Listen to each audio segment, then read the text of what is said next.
Hi, my name is Daniel Coronado, and I will be going over the Haitian earthquake of 2010. First, a little background history on the country of Haiti.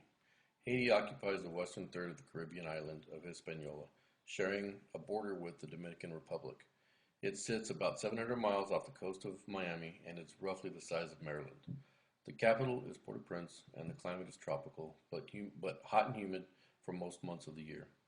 As for natural hazards, Haiti lies in the middle of a hurricane belt, as witnessed most recently with Hurricane Matthew. Population for Haiti is from 9 million to 10 million, with the difference being from high birth rates and short life expectancies. The economy for Haiti is one of the poorest countries, as more than two-thirds of the population is unemployed. Main exports are oils, cocos, mangoes, coffee, apparels, and the main language in Haiti is Haitian Creole and French. Haiti sits on two seismic fault lines. Seismologists have known for many years that a major earthquake was inevitable. Uh, the island of Hispaniola sits between these two fault lines, which is the divide between North American tectonic plate and the Caribbean plate. It is estimated that the Caribbean plate is heading eastward at a rate of 7 to 20 millimeters per year. Although this seems very minute, this creates extreme pressures between the Earth's crust as these two plates grind against each other. On January 12th at 1653, a 7.0 earthquake struck Haiti.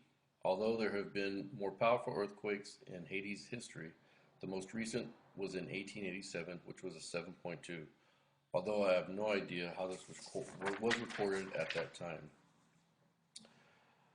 Great devastation from the earthquake was due mainly because Haiti lacks any type of building code, along with poverty of the country. Because of poverty, people will build where they can as well as with whatever materials are available to them at that time, without using any type of building codes.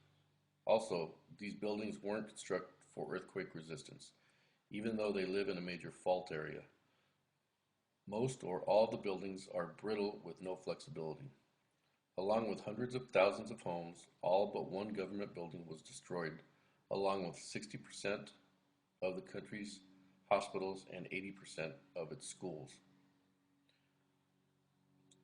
International aid didn't begin to arrive until 4 days after the earthquake. Haitians were on their own in locating buried survivors and trying to provide medical care, all the while dealing with aftershocks. As aid groups arrived, they reported groups of men carrying machetes, looking through rubble for food and water. Bodies were piled on each other, used as roadblocks. Aid workers stated the city was in chaos. Relief operations were broken down into several phases: search and rescue, treatment and survival, relocation and rehabilitation, early recovery, and long-term reconstruction.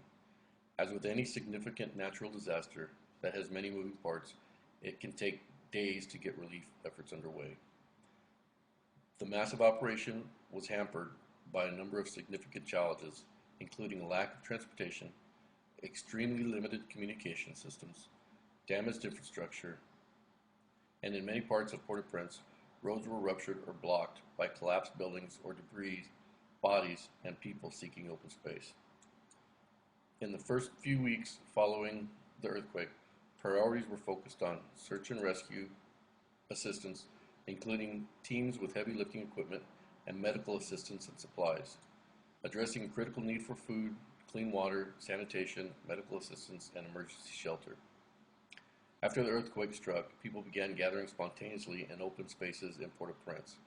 It is estimated that 591 sites with a combined total of more than 600,000 people, aid workers were delivering basic necessities to areas with population concentrations. Long, uh, Emergency management was established by the Department of Defense using military assets along with international assistance efforts. Lessons learned from this event could could be the importance of building codes, although this would be difficult to enforce due to great poverty. Long-term rebuilding was still underway as Hurricane Matthew struck, bringing with it more destruction along with a high death